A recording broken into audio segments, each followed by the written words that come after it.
The bakery was almost empty that afternoon when Michael walked through the door with his 6-year-old daughter holding his hand. The smell of fresh bread and vanilla frosting filled the small shop, and his daughter, Lily, was already excited about the cake they were picking up for her birthday party. Michael had become used to doing everything alone. Since his wife passed away 3 years earlier, every celebration, every school event, and every difficult moment had been his responsibility. He wasn't perfect, but he tried every day to make sure his daughter never felt like she was missing anything. As he waited near the counter, he noticed a woman standing a few feet away. She looked exhausted, holding a small piece of paper with a cake order written on it. Beside her stood a young boy who couldn't have been more than 7 years old. He was staring through the glass display case at the colorful birthday cakes with a smile that slowly faded. The woman spoke quietly to the bakery worker. "I'm sorry, I need to cancel the order."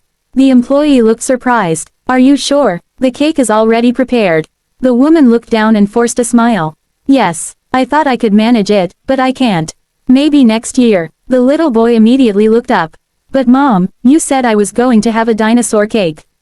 The woman's eyes filled with sadness. She bent down and whispered, "I know, sweetheart. I'm sorry. We'll still celebrate, I promise." Michael froze. He knew that voice. It wasn't just disappointment, it was the sound of a parent trying to hide their own pain so their child wouldn't feel it. He looked at his daughter, who was happily choosing decorations for her own cake, and then back at the boy standing silently beside his mother. For a moment, Michael remembered the nights when he had checked his bank account and wondered how he would afford groceries, school supplies, and everything his daughter needed.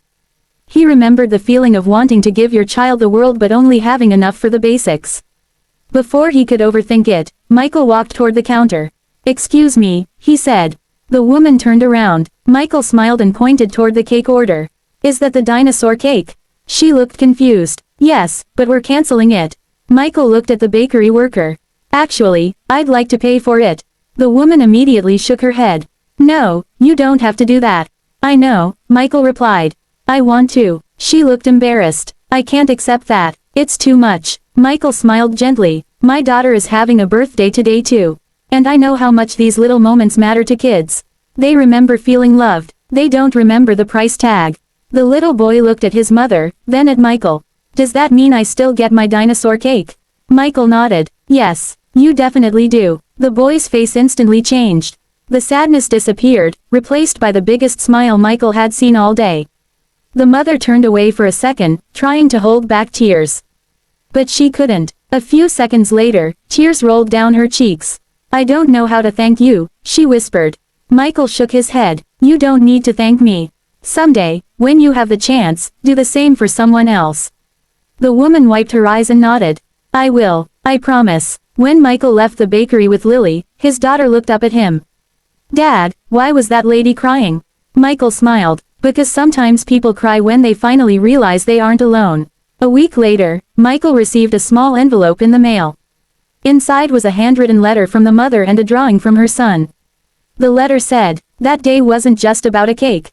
You gave my son a memory he will never forget. For a moment, I didn't feel like I was failing as a mother. I felt like someone saw me." Michael looked at the drawing. It was a picture of a dinosaur cake with 3 people standing beside it, the boy, his mother, and Michael. At the bottom, the child had written, "Thank you for making my birthday happy." Michael placed the drawing on his refrigerator. Years later, he would forget many things about that ordinary afternoon. He would forget what he bought, what he wore, and how busy the day was. But he would never forget the moment he saw a mother trying to hide her heartbreak. And he would never forget that sometimes the greatest gifts aren't wrapped in paper.